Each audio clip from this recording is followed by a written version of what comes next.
Shalom warga kerajaan. Masih dalam tema The Resurrection Joy. Orang yang percaya dan mengalami kuasa kebangkitan Yesus akan menjadi orang yang paling bersuka cita di atas planet bumi ini. Nah, kita melihat di sini bagaimana ketika Yesus bangkit dari kubur, murid-murid tidak mengerti, tidak percaya karena kuncinya mereka semua orang Yahudi. Orang Yahudi sengaja skip Yesaya 53. Dan mereka lupa rencana Allah bahwa Mesias harus menderita untuk masuk kemuliaannya. Dan di sini kita lihat bagaimana begitu simpatik Tuhan Yesus.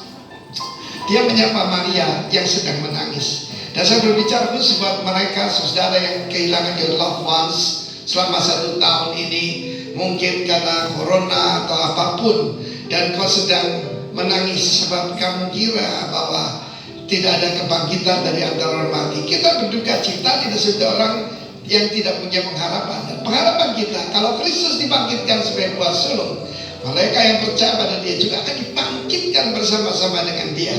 Dan Maria sedang menangis dan dia melihat ke kubur. Saudara salah melihat, Yesus tidak ada di kubur. Dan malaikat, ada 2 malaikat di sana. Ibu, mengapa kamu menangis? Hari ini Tuhan juga tanya, mengapa engkau menangis? Dan pada saat itu Yesus bertanya dari belakang, Ibu, mengapa kamu menangis? Siapa yang kamu cari?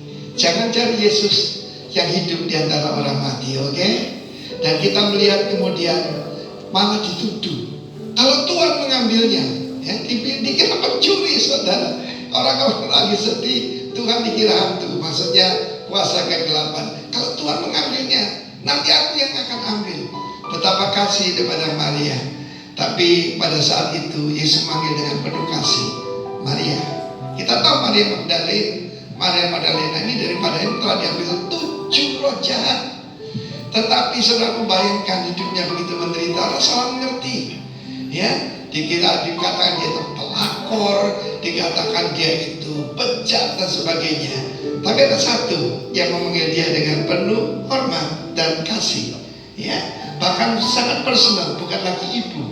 Tetapi dia panggil Maria. Dan segera dia mengenali, he's the only one yang panggil dia dengan sebutan seperti itu. Dia segera berkata, Rabboni. Salah lagi, mestinya my God, my Lord, ya, Adoni. Tapi dia panggil Rabboni, my teacher. Dan kemudian bagaimana dia menjadi penginjil pertama yang pergi dengan penuh sukacita bahwa dia sudah bangkit. Seluruh hidup saya berubah 41 tahun yang lalu ketika saya mengalami kuasa kebangkitan Kristus. Sampai dengan hari ini sukacita tak berkurang, bahkan terus bertambah. Yang kedua, Yesus juga menghilangkan masalah ketakutan. Di dunia ini banyak orang itu bukan cuma porno, tapi paranoid, ya, ketakutan dan segala. Dan itu murid-murid, ada 10 orang di dalam ruangan itu. Yesus menampakkan diri, ya, dan mewahyukan bahwa dia hidup. Dan satu lagi saudaraku, bagaimana dia pada saat itu mengembuskan Roh Kudus pada mereka juga. Ya, kita bisa lihat itu juga dalam Injil Lukas pasal 24. Tetapi bagaimana menghilangkan ketidakpercayaan? Ada Thomas yang berkata, kalau aku tidak mencucukkan jariku, ini kurang ajar tuh saudaraku, ke dalam bekas lukanya, sekali-kali aku tidak akan percaya. Hari yang ke-8, begitu rendah hati Kristus, dia nampakkan diri pada Mr. Bimbang ini, ya. Dan saudaraku, apa yang terjadi? Dia menyembah my Lord and my God. Yesus berkata, berbagai mereka yang percaya sekalipun tidak melihat. Mungkin saat ini engkau tidak melihat manifestasi dari kuasa Tuhan, tetapi percaya, faith is a force, adalah suatu kuasa.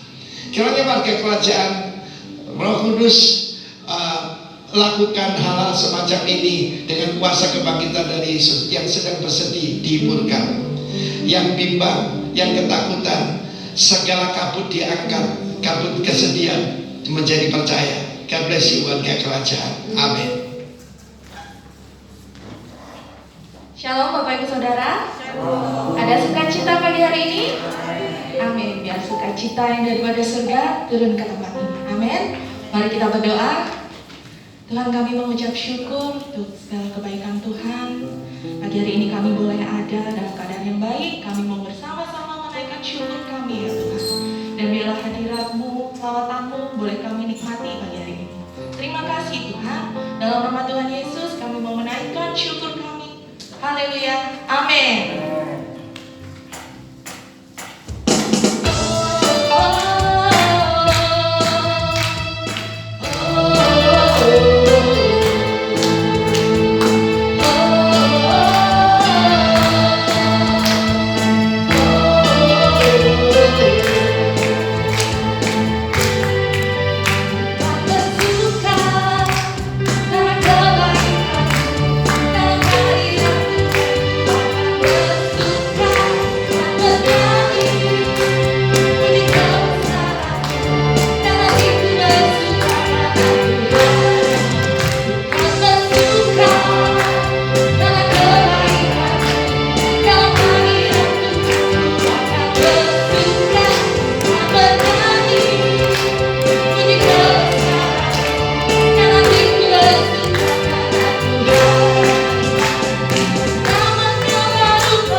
Terima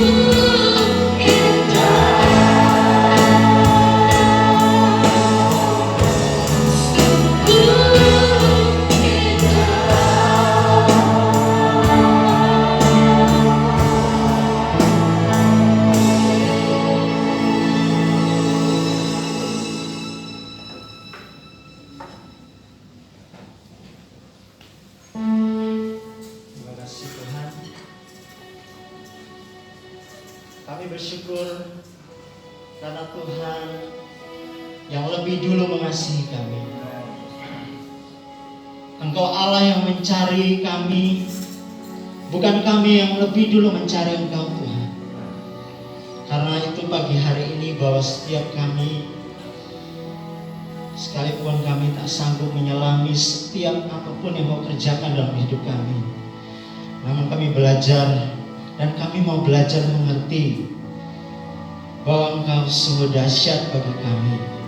Engkau sungguh ajaib bagi kehidupan kami ya Tuhan. Ini hati kami, ini hidup kami Tuhan. Kami mau bawa hidup kami karena kami tahu bahwa Engkau Tuhan tahu yang terbaik di dalam kehidupan kami. Apapun yang ini kami sedang hadapi, kami tahu bahwa itu sedang melatih kami untuk semakin kuat menghadapi tantangan yang lebih besar lagi ke depan Tuhan. Bawa jemaat Gebiro Tuhan untuk bersatu hati di dalam hadirat-Mu Tuhan. Ini hidup kami berbicara di tengah-tengah kami ya Tuhan. Dalam nama Yesus Kristus kami berdoa. Amin. Silakan duduk Bapak Ibu, saudara-saudara semua. Pagi hari ini saya dipercayakan sama Pak Gembala untuk membagikan dan sharekan apa yang menjadi isi hati Tuhan. Saya ini saudara masih seorang guru ya, jadi belum pendeta Pak ya. Jadi saya sharing pagi hari ini atau saya ingin membagikan apa yang menjadi isi hati Tuhan di dalam kehidupan saya ini. Mungkin ada pengkhotbah yang lebih hebat dari saya ya. Tapi apa yang saya bagikan biar ini bisa membawa kehidupan kita semakin dahsyat di hadapan Tuhan. Amin. Jadi sesuai dengan tema yang diberikan kepada saya pagi hari ini, yaitu Guide Young Man. Oke. Sebelum kita ini saudara lebih dalam, saya ingin kita lihat dulu ya. Lihat dulu beberapa video di pagi hari ini. Sambil disiapkan videonya. Saudara percaya bahwa firman Tuhan itu adalah, atau Alkitab yang kita pegang itu adalah konstitusi atau hukum atau manual book. Kalau bicara tentang konstitusi itu bicara tentang undang-undang ya. Jadi bukan buku agama yang mengatur segala kehidupan di bumi ini, termasuk hidup saya dan saudara. Silakan ada. Ini bagaimana Tuhan menciptakan langit dan bumi ya. Langsung loncat aja. Kelima.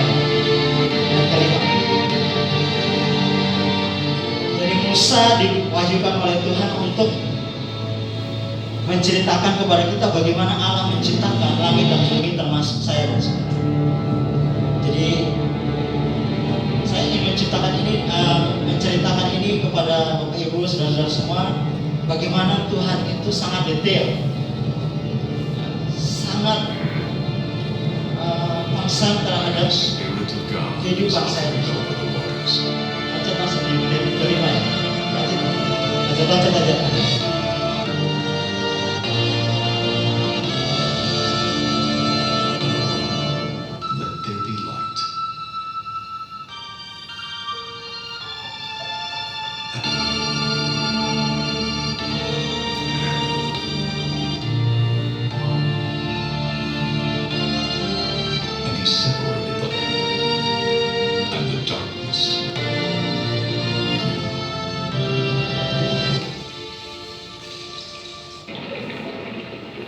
water from water. He separated the water under the expanse from the water of God.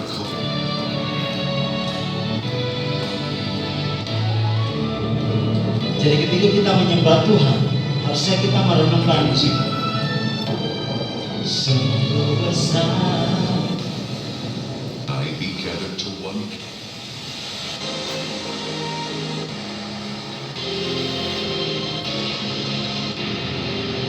And there was some gathered waters he called seas. Dan akhir dari penciptaan ini, saudara, Tuhan Allah itu berkata bahwa semua ini sangat amat baik. Nah sekarang karena kita bicara tentang Yaman, ini video yang kedua, bagaimana manusia berusaha untuk meniru Allah untuk tetap survive di dunia ini atau di bumi ini. Sambil tunggu video, Bapak Ibu Saudara semua mungkin bisa siapkan firman Tuhan ya di Mazmur 139 ayatnya yang ke-13. Nanti akan kita baca ini. Jadi mungkin ada yang siapkan itu Mazmur dan ada yang siapkan Ibrani 1 ayat 3. Karena ini tidak ditampilkan di LCD.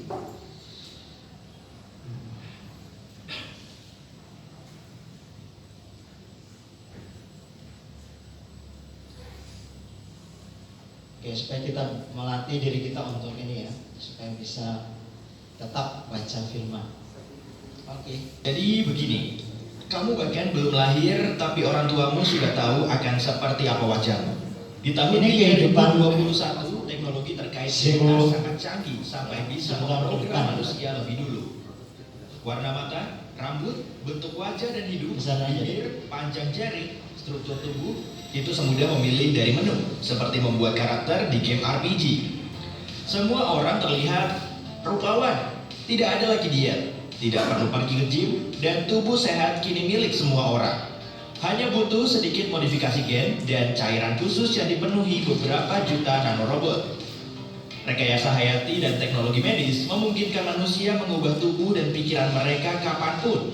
Pendengaran lebih baik, bisa. Sekarang kamu bisa mendengar lalat menggosokkan tangannya dari seberang ruangan, meski kamu tidak mau. Nanorobot bisa mengubah matamu menjadi teropong yang bisa diperbesar ratusan kali. Dari apartemen lantai 160, kamu bisa membaca informasi nutrisi di kemasan yang terjatuh di jalan. Tapi Canggih ya. ngapain sih? Coba cari kesibukan lain. Mau terjun dari jendela dan tidak terluka? Nanorobot bisa mewujudkan itu. Jutaan robot kecil bisa diutus untuk melindungi tulang dan otot. Kalau kamu mau mengangkat mobil dengan satu tangan. Pahlawan super bukan hal istimewa lagi. Siapapun bisa dapat kekuatan super di tahun 3021. Dan kamu tidak perlu lagi menghabiskan bertahun-tahun untuk mempelajari profesi baru.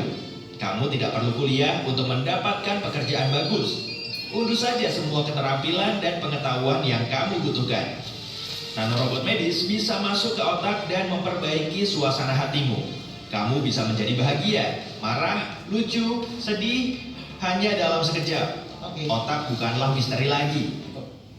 Nah nanti Bapak Ibu saudara-saudara semua bisa search lagi atau ingin tahu lebih dalam lagi.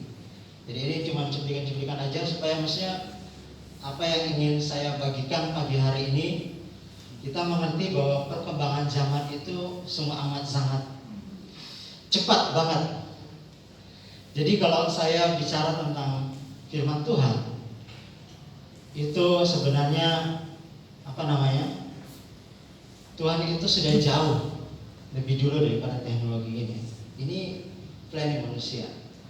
Tapi memang perkembangan ilmu pengetahuan itu sangat cepat sehingga kita itu harus mempersiapkan generasi kita saat ini untuk menghadapi tantangan ke depan.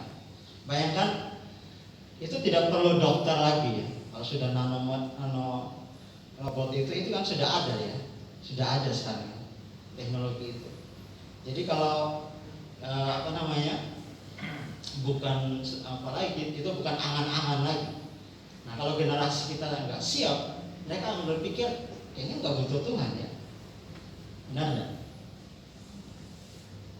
Kenapa? Karena kayaknya semua itu manusia jadi manusia super power. Manusia menjadi seperti Tuhan. Padahal memang manusia diciptakan itu serupa dan segambar dengan Tuhan.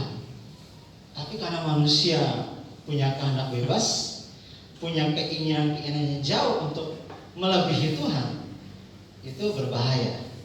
Makanya tema kita bicara tentang guide, young man ini sebenarnya tema yang bukan apa lagi ya, tapi out of the box.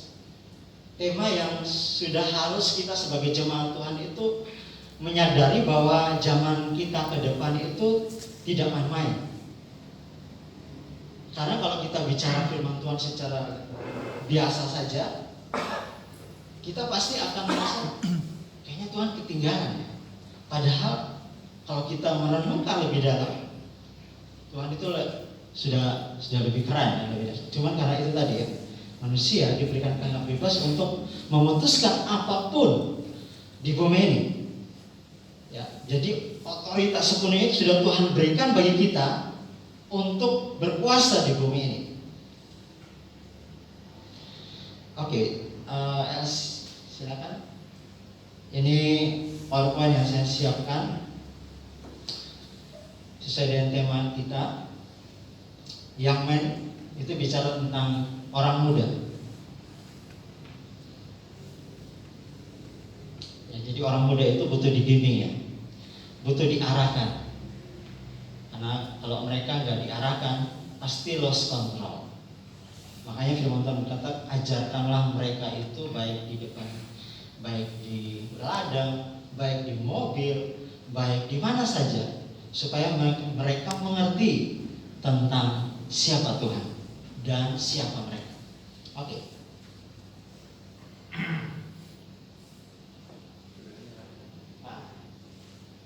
Ini sorry ya. Sudah.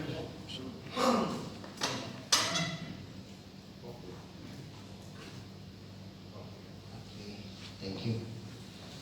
Nah, sesuai dengan tema saya, karena ini bicara tentang orang muda. Orang muda itu bukan bicara tentang anak muda ya, tapi ini bicara tentang proses pertumbuhan orang percaya dari anak-anak. Kalau karena tema kita kemarin kan anak-anak, orang muda sampai menjadi dewasa. Nah, ini 7 dunia yang harus ditaklukkan, ya, harus ditaklukkan.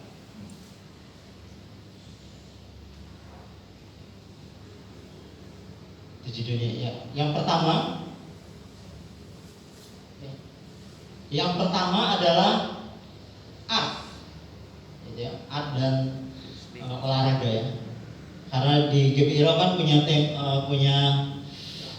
7 pilar. Tapi saya sebut juga bisa disebut 7 dunia yang harus ditaklukkan oleh generasi kita. Kalau generasi saya, baby boomer istilahnya Pak Gem, baby boomer dan kita yang mungkin lahir di tahun 90-an lah ke bawah, itu baby boomer, kita punya tugas itu melengkapi aja, persiapan generasi kita. Karena ini art, terus yang kedua bisnis, yang ketiga rednya mana? Sorry ya, ini. Oh ya, sorry. Malam ini pembicara baru pegang ini sebenarnya, jadi sebenarnya jangan tegang ya. Karena saya karena biasa ngajar, tapi jarang pakai ini karena sekarang kan online. Nah, kalau saudara tatap saya agak lama, biasa saya akan meleleh gitu ya. Oke, yang 7 dunia ini harus ditaklukkan oleh generasi kita. Dan yang pertama bicara tentang art, bisnis, agama, develop the poor, ini pengembangan orang miskin, terus education, family, government, Nah, 7 dunia ini harus ditaklukkan oleh generasi kita. Dan orang percaya harus ada di dalam ketujuh ini. Kalau kita di Sumbawa ada ini ya, di education kan kita sudah punya Tunas Daud. Oke? Baru 1 Tunas Daud. Kita patut bersyukur ya. Tunas Daud itu bukan punya Pak Gembala, betul nggak ya? Bukan punya Kowandi, mana Kowandi ya? Oh nggak ada.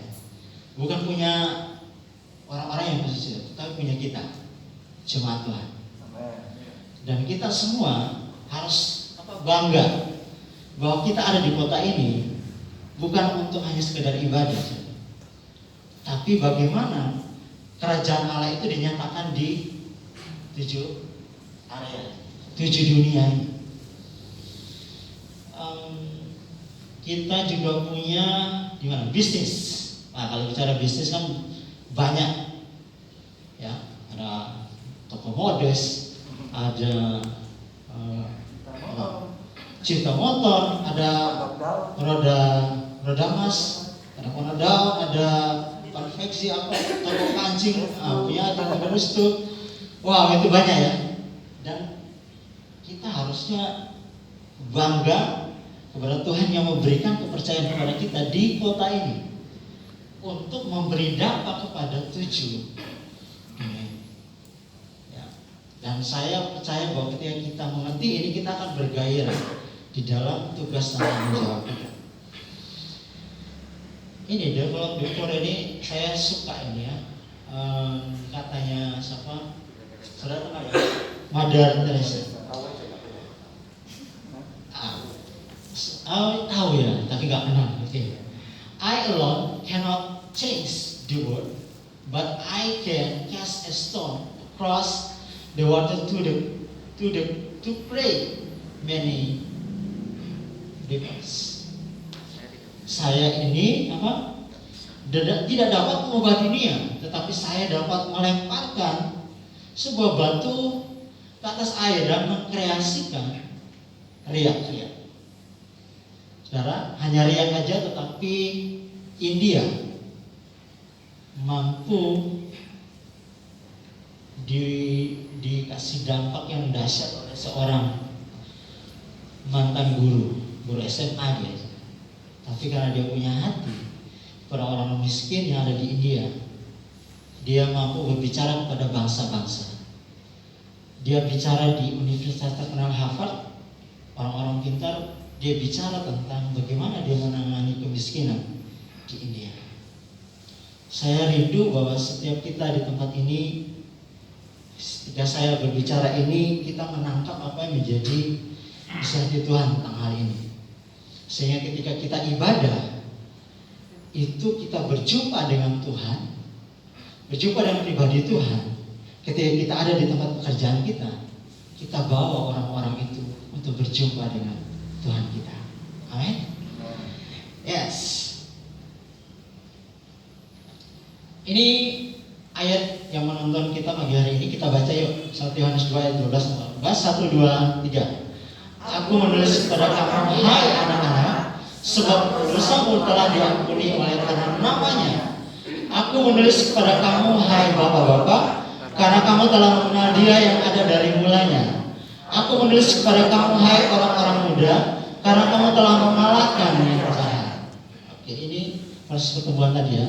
Terakhir, 1, 2, 3. Aku menulis, jariku ini. Lanjut. Aku menulis kepada kamu, karena kamu mengenal Bapa. Aku menulis kepada kamu, hai bapak-bapak, karena kamu mengenal Dia yang ada dari mulanya. Aku menulis kepada kamu, hai orang-orang muda, karena kamu kuat dan firman Allah diam di dalam kamu, dan kamu telah mengalahkan yang jahat. Jadi orang muda itu harus di-guide atau dibimbing dengan firman Tuhan supaya apa? Dia kuat. Tanpa firman Tuhan, saya yakin itu teknologi yang maju keren seperti itu akan membawa kehancuran bagi bumi ini. Ini tadi yang ayat kita baca di atas tadi itu, ini saya ringkas bicara tentang tahapan proses pertumbuhan orang percaya. Dimulai dari anak-anak, yang kedua orang muda, yang ketiga dewasa. Jadi di dalam kehidupan kekristenan kita mengalami ketiga proses ini. Gak apa-apa kita masih jadi anak-anak sekarang secara rohani, tapi kita harus progres masuk kepada anak muda. Gak boleh terus-menerus di sini. Kita gak boleh hanya sampai di orang muda, tetapi kita harus masuk sampai kepada kedewasaan. Dan proses ini disupport atau didukung oleh tadi ya, firman Tuhan bicara anak-anak itu bicara tentang bagaimana mereka mengenal Bapa. Kalau kita menyadari, kita harus menyadari bahwa kita ada di posisi mana. Kalau kita menyadari bahwa kita ada di sebagai anak-anak, penting untuk kita mengenal Bapa. Bapa siapa sih? Yang pertama itu kan pasti Bapa kita di bumi. Dan orang yang tidak mengalami kehidupan perjumpaan dengan Bapa di bumi yang tidak sempurna, pertumbuhannya terganggu. Karena Allah itu, Bapa itu memberikan contoh menjadi teladan itu ya Bapa di bumi. Kalau dia punya hubungan yang tidak benar dengan Bapa di bumi, mungkin bisa jadi dia tidak punya hubungan sama yang baik dengan Bapa di surga. Ketika dia datang kepada Tuhan, dia kan makanya Yesus ajarkan kita kan doa Bapa kami. Yesus sudah ajarkan doa kakek kami kan atau om kami di surga, tapi diajarkan Bapa kami. Itu penting. Itu dahsyat. Itu bukan bicara tentang itu bicara tentang hubungan. Makanya kalau gambar Bapa di bumi rusak, saya yakin 100% kehidupannya untuk mengenal Allah sebagai Bapa itu tidak sampai. Waktu dia menyembah Bapa kami yang di surga, dia ingat Bapaknya di bumi. Bapa. Dia mau merenungkan kebaikan Tuhan, dia ingat Bapaknya yang hajar dia. Tidak bisa hadir bersama-sama dengan dia, tidak mengasihi dia. Oke? Dan saya rindu bahwa pagi hari ini kalau kita di posisi ini, mari kita pulihkan hubungan kita dengan Bapa yang sempurna. Dan kalau kita mengalami perjumpaan dengan Allah sebagai Bapa yang sempurna, kita akan mengalami pemulihan dengan hubungan Bapa kita di bumi. Itu yakin. Saya contohnya, saya orang yang waktu Ibu lihat sekarang ngomong saya mungkin sudah orang Jawa. Ya. Tapi kalau saudara lihat dulu saya orang yang kasar. Karena saya dilatih, dididik keras sama papa saya. Setiap pagi saya kalau bangun pagi sudah ada samsak ya. Samsak itu kayak apa kalau istilah? Nah itu untuk orang tinju. Saya dari kecil jadi setiap pagi saya bangun tuh jadi keras membangun kehidupan saya menjadi pribadi yang keras, yang sangat kasar sama orang. Nah, istri saya bersyukur dia sudah berjumpa dengan saya, sudah lahir baru, makanya sudah seperti orang Jawa katanya, gitu ya. Betul nggak istri saya? Ya. Oke, nanti dicek ya. Nah, saudara sudah dikasih jam harus cepat kata istri saya. Oke. Nah, yang kedua, ini nanti bagian Pak Gembala bicara tentang hati Bapak. Ya. Yang kedua bicara tentang orang muda. Ya, orang muda. Kelas ini bicara tentang mengalahkan yang jahat. Kalau tadi ya orang yang muda harus dibimbing sama firman Tuhan. Yang ketiga, saya berbicara tentang Bapak itu nanti next tema. Nah ini ya, ciri-ciri anak-anak. Kalau Bapak Ibu, supaya tadi kita menyadari kita ada di posisi mana. Anak-anak itu didrive oleh emosi. Yang kalau orang muda didrive oleh idealis. power dan itu knowledge. Nah, ini membantu kita untuk bisa menangani anak-anak kita juga. Atau kita itu kalau ada di posisi itu, kita akan gini, kalau bicara tentang idealis sesuatu itu, ini orang muda ini paling jadi powerful banget kalau masa muda itu. Dia kalau mau lakukan sesuatu, kalau dia tahu itu betul dan dia tahu itu berangkat ini, dia akan mati-matian. Idealisnya tinggi banget. Kalau orang dewasa sudah didrive oleh pengetahuan, pengertian dan hikmat, sudah matang banget. Ya, yang kedua, anak-anak itu harus selalu diingatkan tugas dan tanggung jawabnya. Anak saya harus diingatkan, ayo bangun, mandi, baca firman. Masih. Kita pun begitu. Di KM ya, bicara KM. Kalau saudara masih di anak-anak, sini harus diingatkan. Ayo baca firman. Hari ini dapat apa ya? Nah, jadi jangan merasa bahwa kok GKM ku ini kok kayak polisi ya. Interogasi saya, sudah baca firman belum, sudah saat teduh belum? Kamu gimana kamu hari ini? Perkembanganmu bagaimana, tempat pekerjaan? Kayak itu ya, sudah di lapor Pak gitu ya, kalau diajar tim sana lapor Pak, kayak diinterogasi. Enggak, itu bicara tentang ini proses pertumbuhan. Karena anak-anak kalau dibiarkan ya jadi apa-apa. Dia harus diingatkan. Kalau kita misalnya perpuluhan, sudah perpuluhan belum? Masih diingatkan, itu berarti kita masih di sini. Tapi kalau sudah di sini, sedikit aja diingatkan. Sudah orang muda ya, sedikit aja diingatkan. Anak muda itu paling tidak suka kalau kebanyakan diingatkan. Benar enggak ya? Orang muda nggak suka, Bapak Ibu kalau punya anak muda atau punya anak yang masih muda. Ngomongnya kalau terlalu banyak, saya yakin dia akan lebih milih di luar. Jadi bicaranya sebenarnya, ayo makan, sudah selesai. Jangan dari kita kejadian sampai wahyu dibuka untuk bicara tentang makan. Oke. Nah ya, kalau sudah dewasa sudah berinisiatif, ya, dia pasti akan makan apa ya hari ini ya? Ya dia cari sendiri kan, makan sendiri, gitu ya. Atau bicara mau perpuluhan, nggak perlu diingatkan dia. Mau persembahan, nggak perlu diingatkan, karena dia sudah dewasa, inisiatif. Bahkan dia akan tanya, Pak Gembala, nomor rekeningnya gimana Pak? Saya mau, ini ada berkat Tuhan ya, ada bos sulung atau apa? Nah, ya sorry ya, ini bukan pesan Pak Gembala supaya bicara persembahan bercanda. Tapi ini kita lagi ngobrol tentang proses pertumbuhan ini.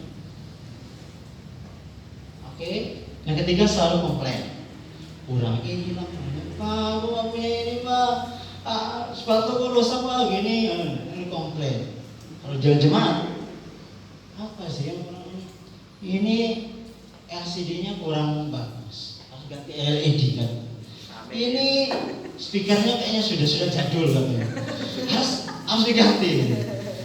Ini WL-nya tadi kurang angkat ini. Kalau WL-nya kurang angkat, saudara harus ngangkat dong. Amin. Saudara, ini saya bicara supaya relax. Saya bicara ini supaya kita mengerti dan kita nangkap kita ada di posisi mana. Ya. Tapi kalau sudah orang muda berusaha memahami diri sendiri dan mencari jati diri. Dewasa berusaha memahami orang lain. Yang keempat egois. Lanjut terus suka berdebat. Nah ini anak muda yang suka berdebat. Jadi kalau di KM KGC, dan heran kalau mereka itu punya idealis, punya pemikiran sudah out of the box. Tapi saya bilang generasi kalian ini sudah out of the box. Tapi setelah kalian, mereka bukan pemikirannya out of the box lagi. Mereka hidup di luar dari box itu. Lihat ya, tantangannya itu dahsyatnya seperti itu. Karena tadi teknologinya sudah cepat banget. Kalau sekarang kan masih lelet, ya apa namanya, internet kita. Nanti, sorry ya, saya informasikan ini penting nih. 25 tahun 2025, kemampuan handphone kita itu akan secepat satu orang manusia. 2045 seluruh dunia dikumpulkan. Jadi kemampuan otaknya itu seperti handphone atau seperti mungkin artificial teknologi itu ya. Handphone ini mungkin nggak dipegang begini lagi, sudah begini saat ada sih sudah ada video itu. Cuma kalau kita lihat kan nggak cukup waktu. Nah, kalau zaman sudah secanggih itu, sudah di luar dari box yang sekarang mungkin kita pikir kok bisa begitu ya, bisa begini ya. Anda sekarang pegang ini sambil ngobrol, dia bisa WA, chat begini, dia main game. Oh ya Pak, begitu tadi begini bersama dia. Wah, itu cepat banget. Karena itu lagi ya. Kalau kita sebagai gereja ketinggalan, tidak memahami ini, saya percaya miss generation. Yang kelima, dia lebih banyak bicara. Kalau anak kecil pasti banyak bicara. Kalau dalam KM dia banyak bicara, dengar aja. Oke? Pasti dia pengen undang-undang yang dengar. Yang bisa diatur sih waktu ini. Masa dia ngomong dari awal sampai selesai ya. Yang kelima, yang dewasa lebih banyak mendengar. Yang keenam, setiap orang harus sama dengannya. Yang keenam, untuk orang muda mulai paham dirinya memiliki keunikan atau gift. Oke, yang dewasa paham semua orang itu punya keunikan. Oke.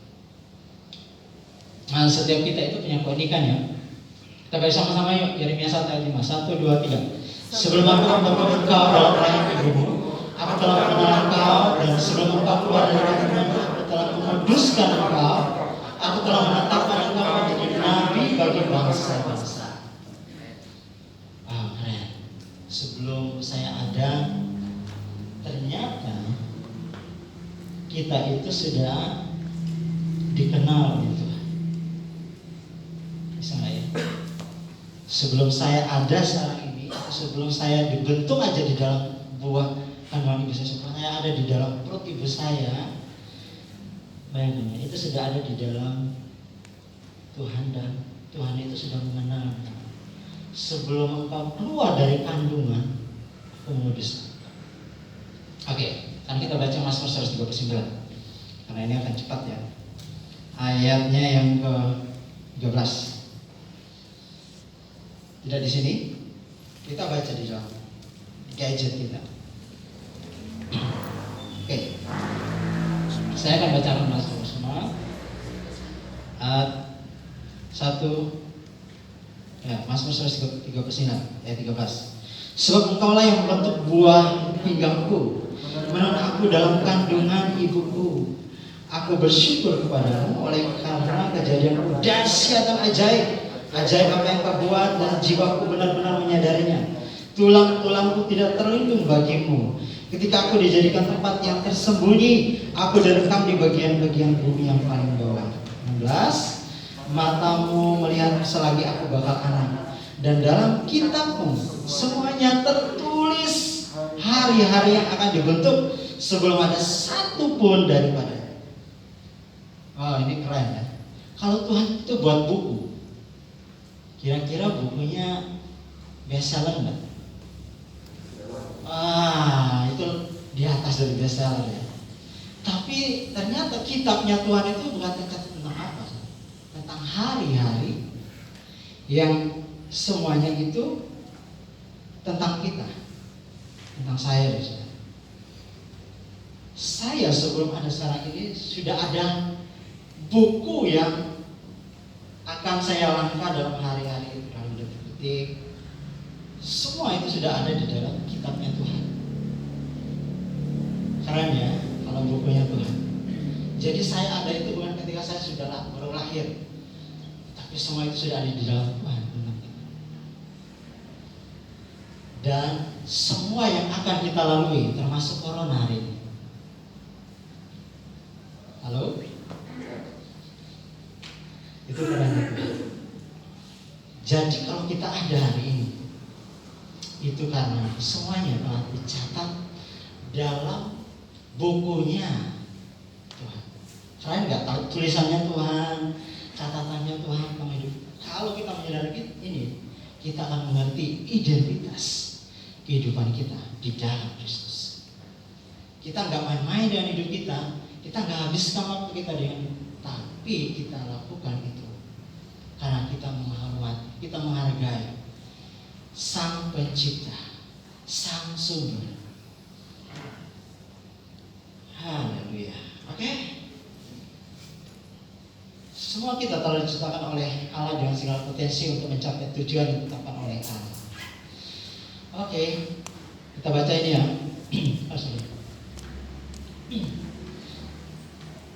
Kita didesain untuk sukses. Semua orang ingin sukses. Semua percaya, amin? Gak ada toko yang kita lihat toko itu ingin kasih nama toko Bangkrut Jaya. Benar gak ya? Pasti akan sukses. Roda Mas, model Surabaya. Semua orang ingin sukses. Yang kedua, sukses dapat diprediksi. Begitupun kegagalan dapat diprediksi. Kalau setiap hari kita bangun pagi, kita bergairah waktu kita mau kerja, terus kita prepare semua, kita siapkan yang terbaik, sukses itu bisa diprediksi dan. Tapi kalau bangunnya telat, datang tokonya sudah malas-malasan, datang kerjanya sudah,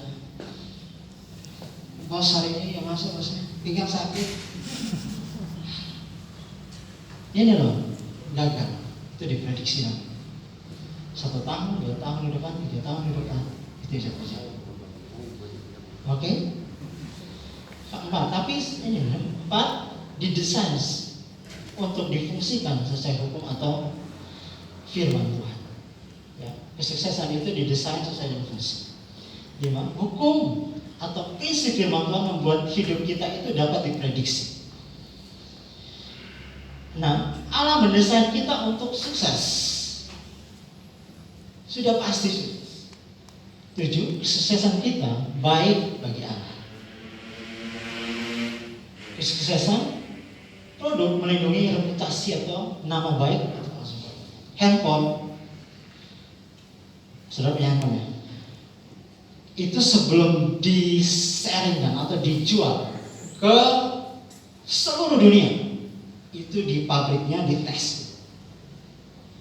Ini pabriknya dites, terus semua mereka bayar orang itu mahal untuk tes ini. Jadi waktu setelah dites kemampuannya bisa online, bisa apa, atau mungkin handphone ini bisa dioperasikan di bawah air, di atas air atau di mana saja, itu dites. Setelah itu dikasih nama baru. Setelah sukses dikasih nama apa? Apple, Vivo, semua dikasih gambar, ya kan? Dikasih gambar. Vivo punya model tersendiri, Apple punya gambar tersendiri. Setelah itu ditaruh di dalam box, benar ya? Ditaruh dalam box. Setelah taruh dalam box, taruh apa? Buku. Saya dan saudara, sebelum, bahkan di Efesus, sebelum dunia dijadikan, itu kita itu sudah ada di dalam Tuhan, diciptakan di dalam Tuhan, sudah dites, lahir tahun sekian, lahir di keluarga ini, tinggalnya nanti di sini, semua sudah dites, terus dikasih apa? Gambar. Siapa gambar kita? Allah. Saudara, ada gambar Allah dalam kehidupan saudara. Dan ketika kita ada di tempat ini, itu bukan siapa-siapa, bukan karena maksud siapa. Kita ada dalam satu keluarga tertentu, itu bukan maksud siapa. Dia punya daulat atas kehidupan kita. Kita nggak menentukan untuk saya mau lahir di keluarganya Pak Riki aja. Saya mau keluar, kita nggak bisa milih. Allah yang milih. Dan gambar Allah itu ada milik kita. Ya. Kalau terjadi apa-apa dengan handphone ini, ya, ada apa? Panduan. Ada garansi. Kirim kembali, kita akan kirim balik yang bagus. Jangan. Hidup saudara, siapa yang jamin? Siapa yang garansi? Wow, ketika datang menyembah Tuhan, how great is our God. Itu bukan karena apa? Karena we are awesome to God. Kita terkagum-kagum sama Tuhan. Karena kerennya Tuhan kita. Sebelum kita sebelum ada tantangan seperti sekarang corona, itu Tuhan tahu. Dan segala kapasitas, potensi itu Tuhan taruh dalam hidup kita untuk hadapi kondisi ini. Jadi kalau kondisi sekarang kita hadapi ini, kita harus semakin bergantung sama Tuhan. Produknya. Kenapa? Karena yang punya dealer resminya kan ya Tuhan.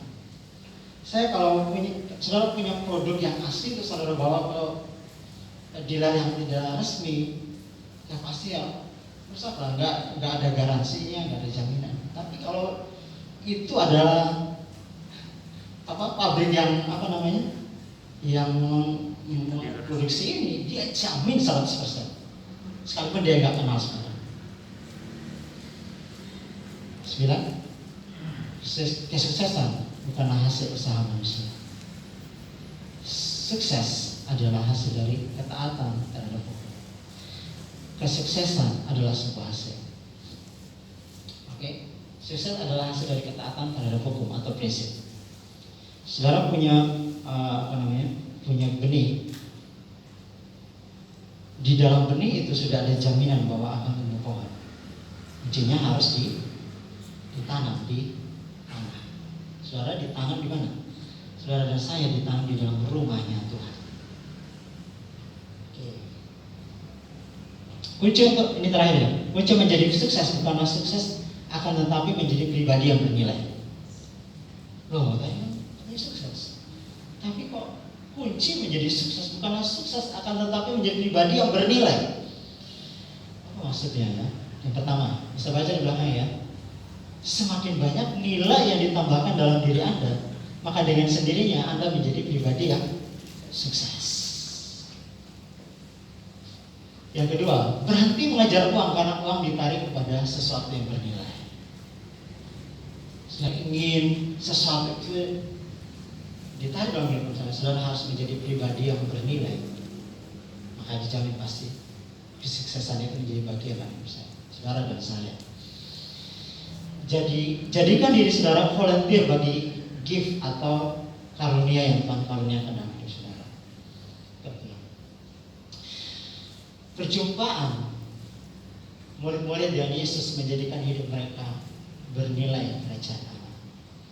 Yesus berkata, mari ikutlah aku dan kamu akan kujadikan penjala manusia. Have the word, berkuasa di bumi dan memerintah.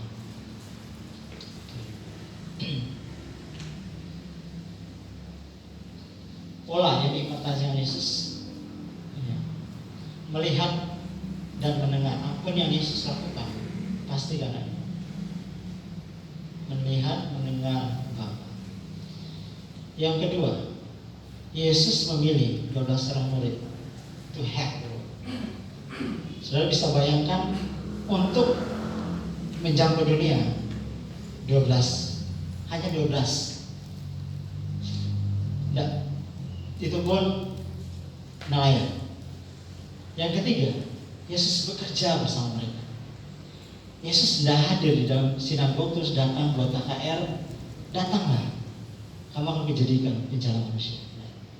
Dia bekerja bersama mereka di pantai, di laut. Yang kedua, Yesus pergi ke tempat murid-murid bekerja. Yesus melakukannya jauh lebih dari mereka. Ada hasil. Nah, maksud daripada saya selesai dari ini, saudara? Yang apa maksud daripada bantuan ini, saudara? Kita punya waktu 1 jam atau 2 jam lah di sini. Tapi waktu kita paling banyak Senin sampai Sabtu itu ada di tempat pekerjaan kita. Maka Bapak Ibu semua mengambil tugas dan tanggung jawab ini untuk menjadi generasi, menjadi pribadi yang meresponi apa yang maksud Tuhan sih saya ada usaha ini. Apa sih maksud Tuhan saya kerja di sini? Semua itu adalah maksud Tuhan. Ada tujuan. Kenapa sih saya kok sampai kerja sama Tuhan udah? Atau saya kerja sama si A atau si B? Atau saya punya bisnis ini, bisnis itu, bisnis ini? Kalau kita merenungkan pagi hari ini, Yesus dia nggak datang di sini, hanya datang di sini sebenarnya, tapi dia pergi. Saudara, kita di sini hanya untuk euforia menyembah Tuhan itu selesai. Tapi mari kita bawa hidup kita, kerajaan Allah itu di tempat pekerjaan kita. Terus muridkan karyawan-karyawan kita. Hari ini mari kita berdoa bersama-sama. Kita berdoa, kita bersyukur buat firman Tuhan pagi hari ini. Apa yang saya bagikan terbatas, tapi saya percaya bahwa Tuhan berbicara sesuatu pagi hari ini kepada kita semua. Sehingga ketika kita melakukan pekerjaan atau ketika kita melakukan apapun itu, kita tahu bahwa Yesus ada bersama-sama dengan kita. Terima kasih Tuhan, kami bersyukur buat pagi hari ini. Kami mau mengembangkan kehidupan kami menjadi pribadi yang bernilai, pribadi yang berkualitas,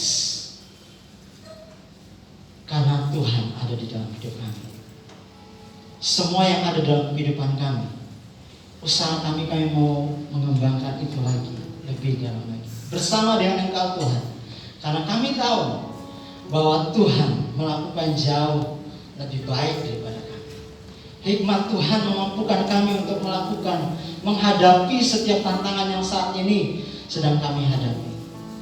Bukan untuk kami saja Tuhan, namun untuk bless di sini, memberkati kota ini, menjamah kota ini dengan tangan-Mu Tuhan, dengan tempat-tempat pekerjaan kami, sehingga karyawan kami, orang-orang yang ada di kota ini mengalami Tuhan, mengalami perjumpaan dengan Engkau Tuhan.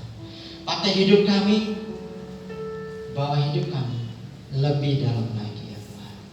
Terima kasih dalam nama Yesus Kristus. Haleluya.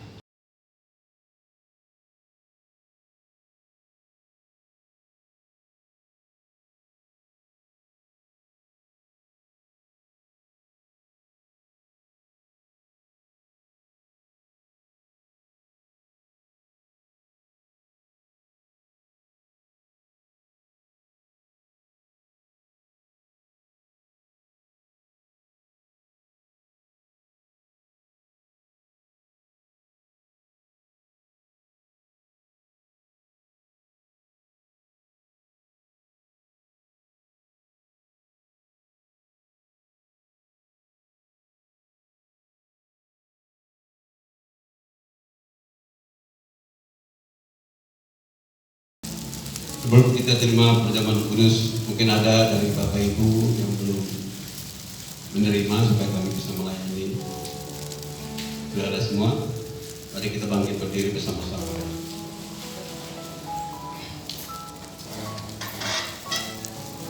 Haleluya.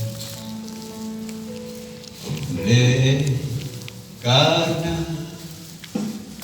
murah Tuhan keluarga sampai hari ini, oleh karena kebaikan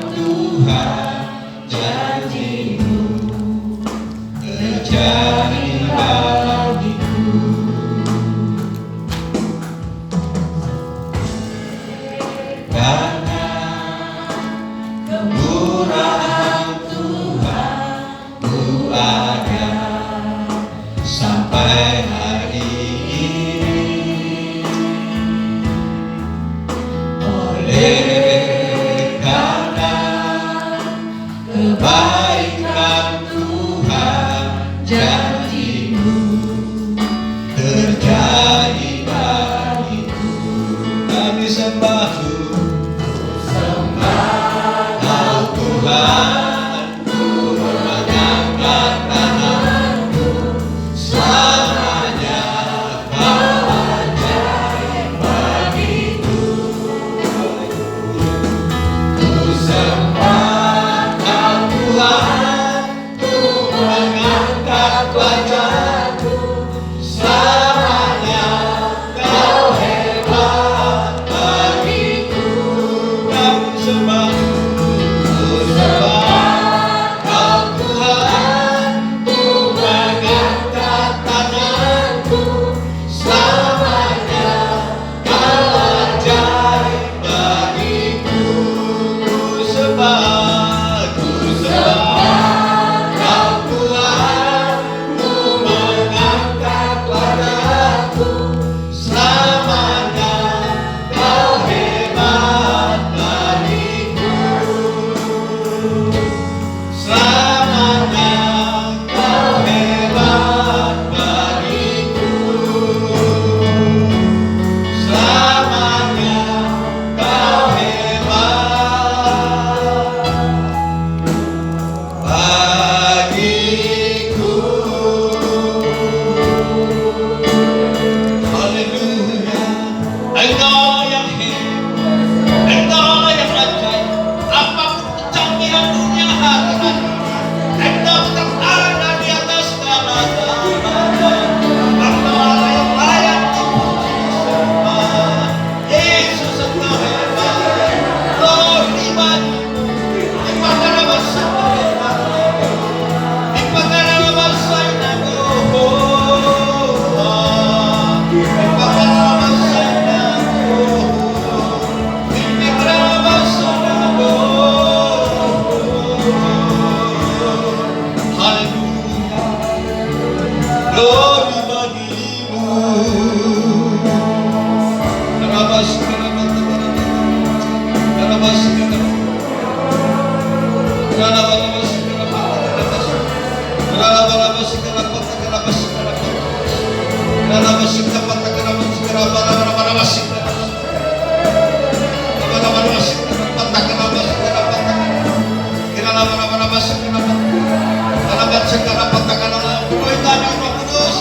penuhi kami sebelum kami menerima tubuh dan darah-Mu. Penuhi kami kuasa Roh-Mu agar kami tidak terganggu dengan kecanggihan-kecanggihan dunia dan ini. Karena Engkau yang paling canggih dan super canggih atas hidup manusia. Raja-Mu tidak pernah tergoncangkan. Karena Engkau berkuasa atas alam ini. Engkau berkuasa atas hidup kami. Hikmat-Mu terus mengalir atas kami putra-putri Raja atas bumi ini. Yes, Lord. Haleluya. Terima kasih firman-Mu, pengajaran begitu detail mengajar pada kami. Jadikan kami menjadi orang-orang dewasa di hari-hari ini, supaya kami cakap mengantisipasi, mengatasi setiap persoalan hidup ini. Oh Roh Kudus, terus tenggelamkan kami dalam hadirat-Mu. Terus kami terus memuji menyembah-Mu. Kalau hari-hari ini ada pelajar lewat Zoom, Tuhan, kemarin begitu sampai jam 5, hamba-Mu dibuka dalam pujian penyembahan. Kami dituntut untuk terus menyembah Engkau. Dan hanya Engkau yang layak puji disembah, tidak yang lain. Apapun keadaan situasi dunia ini, kejang dengan segala kecanggihannya. Tapi bila kami tenggelam dalam hadirat Tuhan, kamilah yang berkuasa dan menguasai dunia ini. Karena Roh-Mu dalam kami lebih besar, lebih berkuasa daripada roh dalam dunia ini. Semua kelemahan kami, dosa kami, masa lalu kami, waktu Engkau di atas dosa itu berkata, sudah selesai. Kami bersyukur padamu, meteraikan semua firman yang sudah kami terima. Kami tahu kami kuat hari ini karena perkataan yang hidup. Terima kasih Bapa di surga. Haleluya. Sebab apa yang telah kuteruskan kepadamu telah aku terima dari Tuhan, yaitu bahwa Tuhan Yesus pada malam waktu Ia diserahkan mengambil roti, dan sudah itu Ia bersyukur atasnya, Ia memecah-mecahkannya dan berkata, inilah tubuhku yang diserahkan bagi kamu. Perbuatlah ini menjadi peringatan akan aku. Mari angkat jawab di atas kepala kita.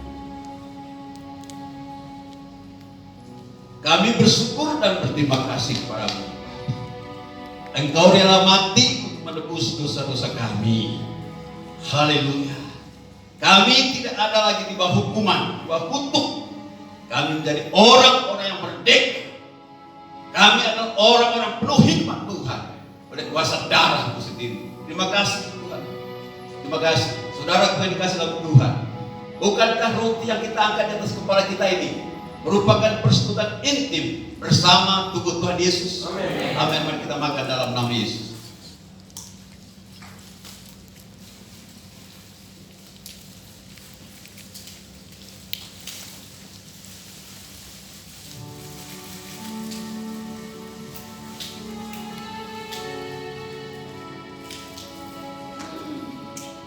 Demikian juga yang mengambil cawan sudah makan lalu berkata, cawan ini adalah perjanjian baru yang dimeteraikan oleh darahku.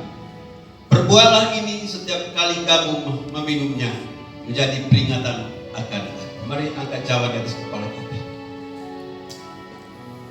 Haleluya. Terima kasih Tuhan. Darah-Mu tercurah untuk kami. Darah yang menyembuhkan segala sakit penyakit kami. Darah yang memprotek setiap perjalanan hidup kami. Bahkan darah yang menyelamatkan kami. Darah Yesus menghancurkan musuh-musuh yang coba-coba mengganggu kehidupan kami. Kami percaya. Kami percaya. Karena Engkau Tuhan senantiasa ada bersama kami. Saudaraku yang dikasih dalam Tuhan, bukankah cawan yang kita angkat di atas kepala kita ini merupakan persekutuan intim bersama darah Yesus? Amin. Mari kita minum dalam nama Yesus.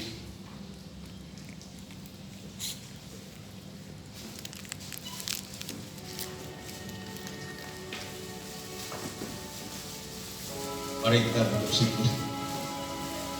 Haleluya. Syukur bagi ibadah rasa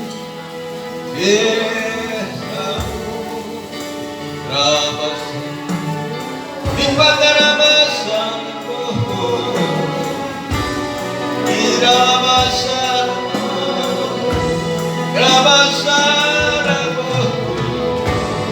kami bersyukur darah-Mu tercurah.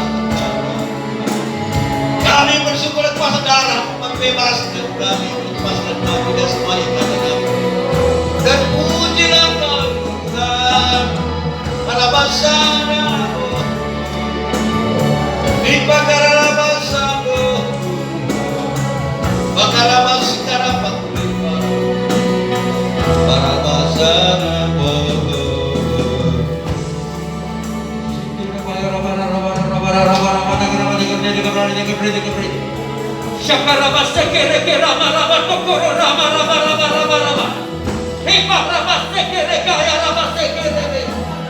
Diberkatilah Tuhan yang telah menciptakan alam semesta ini secara teratur dan rapi Tuhan.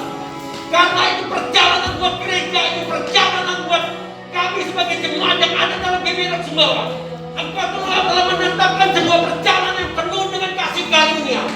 Engkau telah menetapkan perjalanan yang penuh dengan kebaikan-Mu Tuhan. Karena kami tahu kami tertinggai oleh kasih karunia-Mu, kami tertinggai oleh shalom-Mu, dan kami tertinggai oleh perkataan-Mu Tuhan. Dan kami tahu Tuhan, semua perjalanan kami telah Engkau bukukan di dalam sebuah kitab kehidupan-Mu. Dimulai dari PLN ini ada namanya kesusahan. Karena lewat kami Tuhan, kami yang berdiri buat bangsa ini, untuk kami mengalami kebaikan dan kasih karunia-Mu. Dan karena kami selaraskan jiwa kami pada firman-Mu, sehingga kami tidak akan dapat ditarik oleh masa lalu. Tapi kami benar-benar menggenapi apa yang tertulis tentang kami. Dan nama-Mu dimuliakan. Dan kami akan bergerak untuk Injil yang telah diberikan pada kami tentang kasih karunia. Kami dapat beritakan untuk orang-orang mengalami apa yang telah Tuhan bangun atas hidup kami. Terima kasih Tuhan. Kami berdoa, kami mau menabur persembahan misi dan persembahan umum dengan hati yang sukacita, dengan hati yang mengasihi Tuhan di dalam nama Yesus. Amin.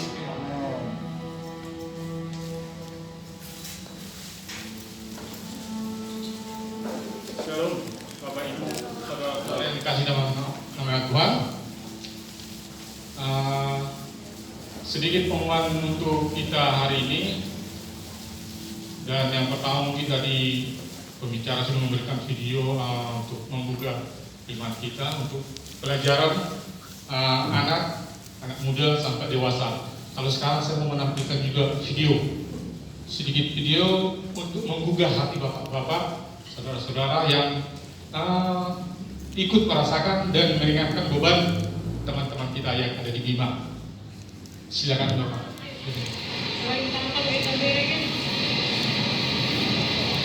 Inilah kejadian yang kemarin di awal bulan April bersamaan dengan kejadian yang di NTT, ada banjir bandang, dan untuk ini Bapak Ibu kami juga untuk ikut meringankan beban saudara-saudara kita yang ada di Bima yang mengalami musibah. Nanti ada berupa sumbangan, bisa berupa pakaian bekas saya pakai, atau sembako, atau berupa dana juga boleh. Nanti sumbangan-sumbangan ini ya bisa dikumpulkan di sekretariat atau langsung melalui nomor yang sudah saya kirimkan di grup. Paling telat kalau bisa hari ini paling terakhir, karena sumbangan yang kita sampaikan nanti atas nama GBI ke FKGK, dan FKGK mengumpulkannya kembali ke FKUB dan akan disebarkan di Bima nanti lewat FKUB Kabupaten Sumbawa. Ya, demikian mungkin bisa. Itu saja mungkin pengumuman untuk sumbangan untuk menggugah hati Bapak Ibu untuk ikut merasakan dan meringankan beban saudara-saudara kita yang ada di Bima. Dan yang kedua, untuk minggu depan kita masih bisa menempati tempat ini, masih diperbolehkan untuk berkumpul memuji memuliakan nama Tuhan pada jam yang sama, jam 8 pagi. Demikian pengumuman singkat hari ini. Tuhan Yesus memberkati. Baik jemaat Tuhan, mari saudara bangkit berdiri, kita akan menutup ibadah kita dengan ucapan syukur. Ku angkat hati